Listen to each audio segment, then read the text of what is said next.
اللہ تعالیٰ نے جب ارادہ فرمایا کہ زمین میں اپنا خلیفہ پیدا کریں تو سب سے پہلے فرشتوں کو مٹی لینے کے لیے زمین پر بھیجا۔ باری باری حضرت جبرائیل، حضرت میکائیل اور حضرت اسرافیل زمین سے مٹی لینے گئے، مگر زمین نے کہا میں اللہ کی پناہ چاہتی ہوں کہ مجھ سے کوئی چیز لی جائے۔ چنانچہ تینوں فرشتے خالی ہاتھ واپس آ گئے۔ پھر آخر میں حضرت اسرائیل کو بھیجا گیا۔ زمین نے ان سے بھی اللہ کی پناہ مانگی، مگر انہوں نے ببانگ دہل کہا میں اللہ کی پناہ مانگتا ہوں کہ میں اس کی حکم عدولی کروں اور میں اللہ کے حکم کے بغیر واپس نہیں جا سکتا۔ چنانچہ انہوں نے زمین کے مختلف حصوں سے 4 رنگ کی مٹی جمع کی۔ یہی وجہ ہے کہ بنی آدم مختلف رنگ اور مزاج کے ہیں۔ اس مٹی کو پانی سے گوندا گیا، کچھ عرصے تک پڑا رہنے دیا گیا، یہاں تک کہ بدبودار سیاہ گارا ہو گیا۔ پھر وہ سوکھ کر بجھتی ہوئی مٹی بن گئی، بجتی ہوئی مٹی بن گئی۔ ارشاد باری تعالیٰ ہے وَلَقَدْ خَلَقْنَا الْإِنسَانَ مِنْ صَلْصَالٍ مَّنْعَمٍ مَّسْنُونٍ۔ ترجمہ، اور ہم نے انسان کو سیاہ بدبودار گارے سے بنی ہوئی خشک بجتی مٹی سے پیدا کیا۔ اللہ تعالیٰ نے اس مٹی سے آدم کا پیکر اپنے دست قدرت سے بنایا۔ وہ جمعہ کے دن 40 سال تک ایک مجسمہ کی طرح پڑے رہے۔ فرشتے انہیں دیکھ کر خوف زدہ ہوتے تھے اور ابلیس سب سے زیادہ گھبراتا تھا۔ وہ اس پیکر کو پھونک کر دیکھتا اور کہتا یہ کھوکھلا ہے، اگر مجھے اس پر قابو دیا گیا تو اسے تباہ کر ڈالوں گا۔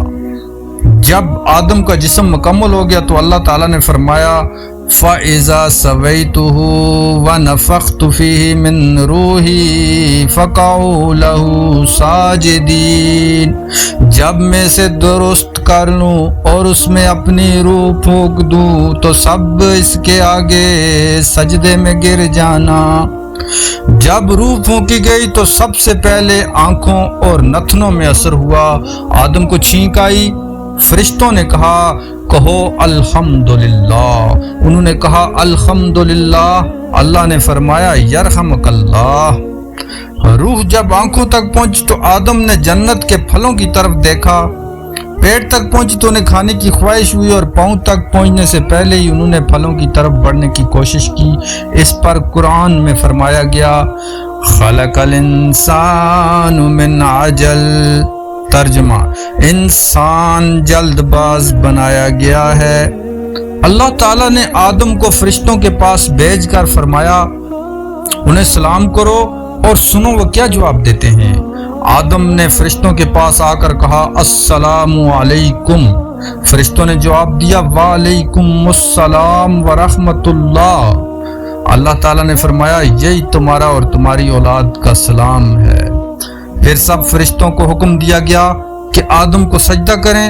سب نے سجدہ کیا مگر ابلیس نے انکار کر دیا اور کہا میں اس سے بہتر ہوں، تو نے مجھے آگ سے بنایا ہے اور اسے مٹی سے۔ تو اللہ تعالیٰ نے فرمایا نکل جا یہاں سے، تو راندہ ہوا ہے۔ اسی وقت اللہ نے آدم کی پشت پر ہاتھ پھیرا اور قیامت تک آنے والی ساری اولاد کو ان کی نسل سے ظاہر فرما دیا۔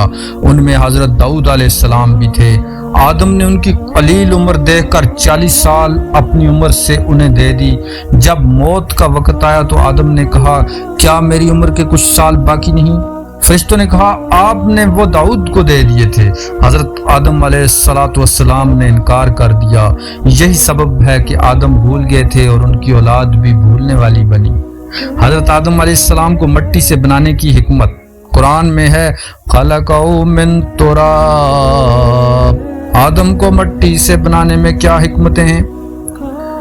مٹی سب سے پست عنصر ہے تاکہ انسان کی فطرت میں انکسار اور تواضع رہے۔ مٹی چیزوں کو چھپا لیتی ہے، اسی طرح انسان کے اندر عیوب پر پردہ ڈالنے کی صفت ہو۔ انسان کو زمین کا خلیفہ بنانا تھا، اس لیے مٹی سے بنایا گیا تاکہ اس کی اصل زمین سے مناسبت رکھے، اور آخر میں مٹی ٹھنڈک رکھتی ہے تاکہ انسان کے اندر حرص و غضب کی آگ کو دبایا جا سکے۔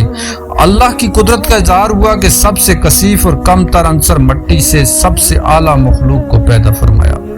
ارشاد باری تعالیٰ ہے وَلَقَدْ كَرَّمْنَا بَنِي آدَمَ وَفَضَّلْنَاهُمْ عَلَى كَثِيرٍ مِّمَّن ممن خلقنا تفضیلا۔ ترجمہ: ہم نے بنی آدم کو بزرگی عطا کی، انہیں خشکی اور سمندر میں سوار کیا، پاکیزہ رزق دیا اور اپنی بہت سی مخلوق پر فضیلت بخشی۔